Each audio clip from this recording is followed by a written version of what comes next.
those yellow pages with the the psychic mediums that she's in a haunted cult house. So it's very creepy. I love it so much. Very underrated. It's almost lost media, so you have to really dig to find it if you want to watch it. Because I think even Amazon's removing it from rental services soon. But 𝐬𝐭𝐚𝐲 story, it is very much so invented the computerized AOL, Skype, Zoom type of horror movie. So it unfriended into it, as did. So then the next one I have for you, and you'll notice a theme. These are all very Halloween, fall. I had my boyfriend help me make this list. The Village, 𝐬𝐿 movie. I won't tell you much about this movie, so not to spoil the big twist, because every one of his movies in the beginning had twists. Nowadays they don't. But The Village is about a little group of people, Puritans who live in this little village in the woods, and they fear the creatures that walk behind the wood line. So it's just very creepy, very eerie. There's a lot of twists to it. There's actually twist upon a twist upon a twist in this, which is really fun. So then you have The Guest. The Guest stars Dan Stevens and 𝐬𝐭𝐚𝐲. 𝐬𝐭𝐚𝐲, she is mother to me. I have watched, I kid you not, every single movie she's ever done. Sorry, she's very talented. And this one is very underrated. No one really talks about it. I think it's low rated, honestly, people who have watched it. But this follows a family who are greeted by a man at their front door who claims to be the platoon buddy of their deceased Marine son. And he starts to kind of invade their lives, like helping the young boy deal with bullying, helping the girl deal with her, her behavioral issues, helping the parents deal with their grief. But there's something not right about him. So, very fun, very nostalgic. It has that synth pop sort of vibe to it. Everything's very vibrantly colored, but it's fall atmosphere. It takes place at Halloween. So, then we have Cry Wolf, and Cry Wolf is very classic movie. It's very 2000s.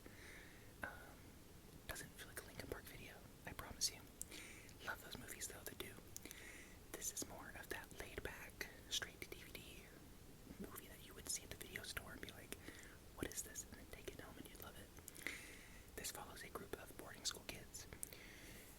As they're described in the movie, rich boarding school, bored kids. Like they're just bored rich kids. And they decide to invent a cereal. And that comes true. Like, you know the thing when they say if you make up a ghost, the ghost will actually come to life. Yeah. Love the aesthetic of this one. It literally is a Criminal Minds episode, honestly, when you think about it. It looks like it, the flash cuts and stuff. Very cool. Love this so much. And then Haunt. Haunt is one that should be on everyone's radar, but it's just not. I don't know why. This is such a cool movie. This takes place at a Halloween haunt, Halloween night. These group of college kids decide we're going to go to this haunt because we want something really scary. And they go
house was haunted by a demon.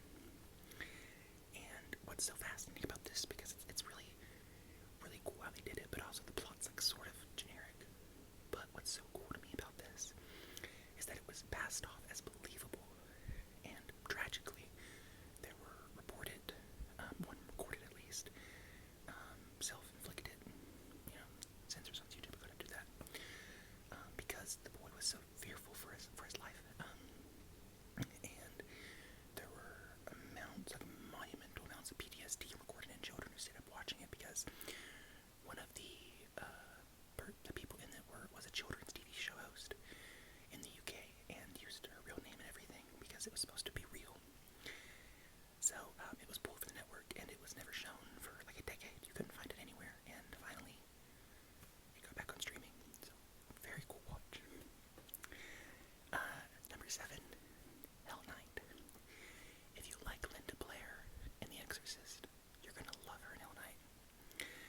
This is such a classic story. It's 4 kids, 2 boys, 2 girls, who are wanting to pledge to fraternities and sororities. And their task is to spend Halloween night in this abandoned, haunted mansion. And, well, of course, the kids that are making them do it are like, oh, we're gonna prank them and set up sound machines and stuff. They don't realize it's not very abandoned. So, very, very fun. Then, of course, number 8, I can't do a recommendation video without talking about 𝐬𝐭𝐚𝐲 Haunted Asylum. 𝐬𝐭𝐚𝐲 Haunted Asylum is a foreign film, I'll tell you this. You have to read subtitles. But as was a famous director once said, Bong Joon-ho, I think is who said it. Absolutely, I don't remember the direct quote, but if you can get over the little 2 inches of text at the bottom of the screen, you will open yourself up to some amazing films. Let me tell you, some of my favorite top 5 horror movies are foreign films. So, 𝐬𝐭𝐚𝐲 is a very fun twist on found footage. It is a YouTube channel, so these people on YouTube who are going to investigate this abandoned insane asylum, and they are doing like a live feed on YouTube, and it's supposedly haunted by all the people who were unalive there by the doctor.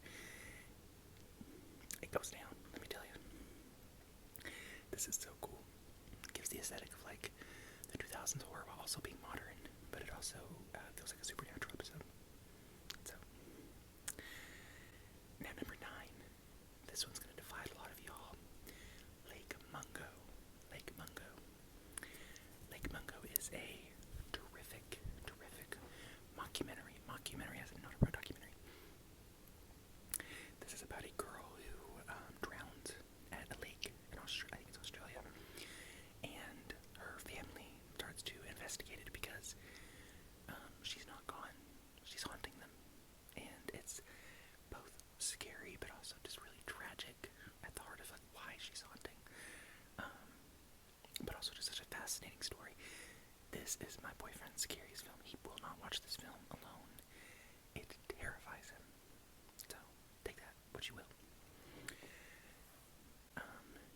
So then the last movie I have to recommend for you is Don't Look Now. Don't Look Now is a very classic film. It's a lot older, so you'll have to get used to the old style of filmmaking. But it's just beautiful. It's gorgeous. The fall atmosphere, the music is so cryptic and creepy, and I adore it. You have Donald Sutherland, who is a treat as always, playing a grieving father, and he's an architect, and he moves country to sort of just kind of push his grief aside and get back to his work. And while in a different country, he thinks he sees his deceased daughter running around in her little red coat. So, very cool imagery. There's a lot of supernatural elements to this. Really think you'd like it. So now we can move on to books. And I'm gonna tell you right now, I'm gonna get this one out of the way, because some people don't find this scary. I find this scary. Pen Pal. Now don't come for me because I don't remember all the authors' names. It's late at night here. Pen Pal is a story of this guy who is, how can I say it, is essentially remembering his life in flashes of realization.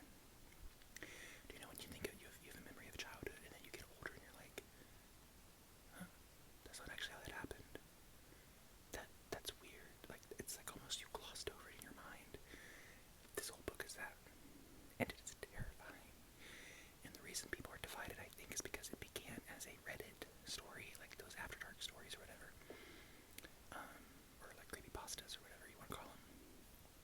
No, this is professional storytelling. This is insane. It is the scariest book I've ever read. So then we have The Deep by Nick Cutter. If you want to be disgusted, if you want to be grossed out, if you want to be mesmerized by the mind of a man who can write such gory details in a book, not a movie, a book, pick this up. It's a deep sea diving team who go under the deepest level of the water in the sea so that they can find this substance that's growing there. So, then We've Always Lived in the Castle by Shirley Jackson, one of my favorite books of all time. Shirley Jackson is a terrific writer, my favorite gothic writer, and this story in particular, you have to read the whole thing, and then I want you to read the whole thing again, because once you've read it, you'll read the first part of it and realize, she told me exactly what was going on, I just didn't catch it, because I didn't have enough information to catch it. So, very, very fun. And it's just two sisters who live in this house, and their parents were, and the town believed that the daughter did it, though she was cleared of all charges. So then we have the only Stephen King book on this list. I try not to get multiple authors, like I didn't do multiple books. We have The Outsider. Now, this might not be like the scariest book of his. Obviously there's like It, there's Misery. What gets me for this is the realistic fear, the crime fear of it, and how just well written it is. This is like 700 pages or something, and I flew through it in a single night while babysitting because it was that good. I couldn't look up from it. Probably not the best time to read it around Halloween. Babysitting in complete darkness, the kids are asleep upstairs, but whatever. It set the atmosphere, it was great. But this essentially is a man who is a baseball coach, and he is accused and arrested, and they have evidence, video evidence, of the fact that he brutalized and a little boy on the baseball team he coaches, except he has a solid alibi, video proof of his alibi. What the heck's happening? Such a good story. Then we have Home Before Dark by Riley Sager. Now, they say if you've read one Riley Sager book, you've read them all. So I'm recommending you to read one. It's going to be Home After Dark. This is told in two different stories. So there is the story of the girl who inherits the house after her father dies. It's a haunted house. She lived in it as a girl. They moved because it was haunted.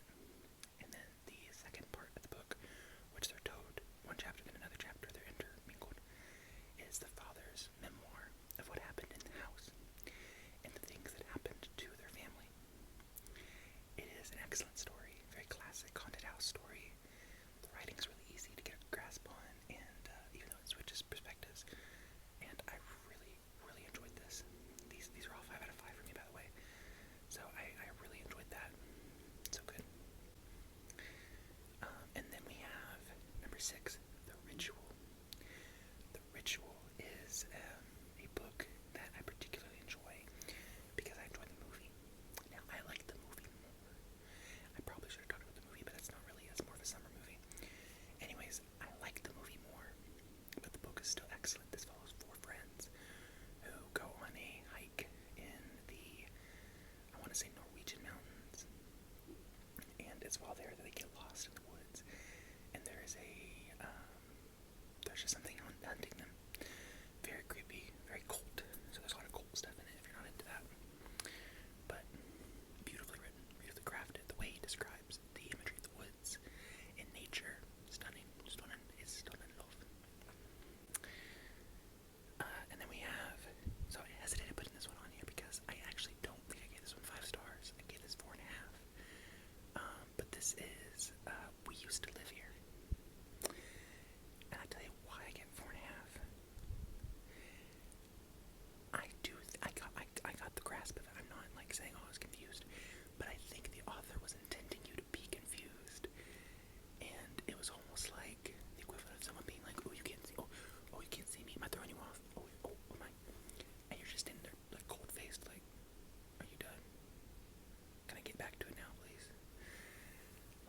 I was bored at some parts. But overall, the story was really good. If you're someone who doesn't mind that, like, obvious detail or whatever, it's still really good for the atmosphere. And it's one of those books that everybody recommends you read. So, now Night Shoot by David Sodergren.